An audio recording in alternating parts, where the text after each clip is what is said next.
Hey guys, Ricardo here and welcome to another blog tech tips. In today's tutorial, guys, I'll show you to activate DuckDuckGo's app tracking protection.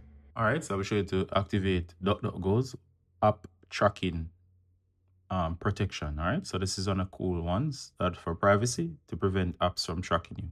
Alright, so in case you want to activate it, I'll show you to turn on that feature. So first of all, go ahead and launch DuckDuckGo.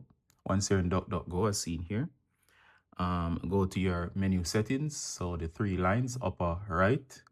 Then of course you go to the gear icon right here and you'll see a bunch of features on, but notice app tracking protection is off.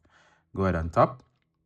Here it says once easy step for better app privacy, and it explains what it does. And of course you hit continue. It says how does it work. It explains exactly how it works. So it continue. Who sees your data? It explains everything for you. And as you can see, it explains how it works. So it says enable tracking protection. There you go. And it says DuckDuckGo wants to stop a VPN connection.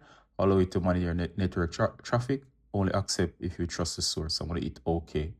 And of course, here it goes. And it says good news. The tracking protection is now enabled.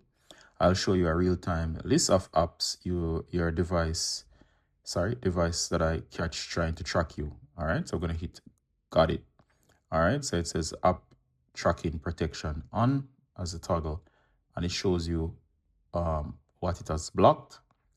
It shows block tracking attempts and it breaks down everything for you. Of course, it'll take some time to populate. You can go back and notice it's now on. So that's how you enable DuckDuckGo's app tracking protection. All right, so that's it, guys. You can now browse as normal, and that's how it works in DuckDuckGo. So that was useful, and see you in the next one. Bye.